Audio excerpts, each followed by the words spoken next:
அனைவருக்கும் வணக்கம். எல்லாம் நல்லா இருக்கீங்களா? இந்த குடல் மீடியமான குடல் வாங்கிட்டு வந்து எப்படி க்ளீன் பண்ணுறதுன்றத பார்ப்போம். ஆனால் எனக்கே இதுதான் ஃபஸ்ட் டைம் நான் வாங்கிட்டு வந்து க்ளீன் பண்ணுறது. இதுக்கு முன்னாடி வாங்கி நான் சாப்பிட்டதும் இல்லை. ஏன்னா எங்கள் ஊர் சைடு வந்து எல்லா ஆடுமே வந்து பொதுவாக வேப்பங்கொலை தான் சாப்பிடும். அதனால என்ன தான் அலசுனாலும் என்ன தான் வேக போட்டாலும் அந்த கசப்பு தன்மை போகவே போகாது. அவ்வளோ கசப்பாக இருக்கும்.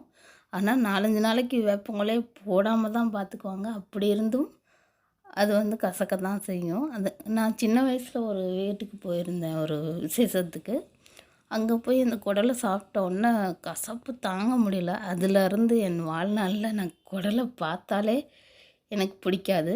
ஆனால் இங்கே மதுரையில் இது வாங்கும்போது இங்கே வந்து தவிடு, தூசி இந்த மாதிரி தான் வச்சு வளர்க்குறாங்க. அப்படிங்கும்போது அந்த குடல் நல்லா தான் இருக்குது. சாப்பிட்றதுக்கும் நல்லாயிருக்கு, அலசுறதுக்கும் 4-5 டைம் அலசுனாலே க்ளீன் ஆகிடுது. ஒன்றும் இல்லை, சுடு தண்ணியை வச்சு நல்லா வெதுப்பாக வச்சு அலசினோம்னா இந்த மாதிரி வெள்ளை வெள்ளையர்னு ஆயிடுது. இப்படி நம்ம கண்ணார அலசிட்டு அதை வேக போட்டு சமைக்கும்போது நல்லா சாப்பிட்ணுன்னு தான் தோணும். யாருக்கெல்லாம் பிடிக்கலையோ இந்த மாதிரி சமைச்சு சாப்பிட்டு பாருங்கள், உண்மையிலுமே ரொம்ப நல்லாயிருக்கும். ஆனால் எங்கள் ஊர் சைடு இருக்கிற அந்த குடலை வந்து வேக போட்டு அந்த வேக போட்ட தண்ணியை கூட இறுத்து குடிச்சிருவாங்க. அவ்வளோ இது, ஏன்னா அதில் தான் சத்து இருக்குது அப்படின்னு சொல்லுவாங்க, வயிற்று புண்ணு ஆற்றும் அப்படின்ட்டு.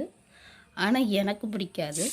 நான் சிம்பிளாக தான் இந்த மாதிரி செஞ்சு ஒரு நாள் செஞ்சு பார்த்தேன், எனக்கு பிடிச்சி போச்சு. இப்போ அடிக்கடி வந்து குடல் எடுத்து செய்யக்கூடிய அளவுக்கு எனக்கு ரொம்ப ரொம்ப பிடிச்சி போச்சு.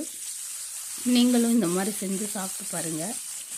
இந்த வீடியோவில் ஏதாவது நிறை குறைகள் இருந்துச்சு அப்படின்னா கமெண்ட்ஸில் சொல்லுங்கள். ஒன்றும் இல்லை, மிளகு, சீரகம் அதுகள் எல்லாம் வந்து நல்லா ரொம்ப கருகிராமல் வறுத்து இந்த மாதிரி பேஸ்ட் மாதிரி அரைச்சி ரொம்ப பொடி சேர்க்க வேண்டியதில்லை. சிம்பிளாக வச்சாலே சூப்பராக தான் இருக்கும்.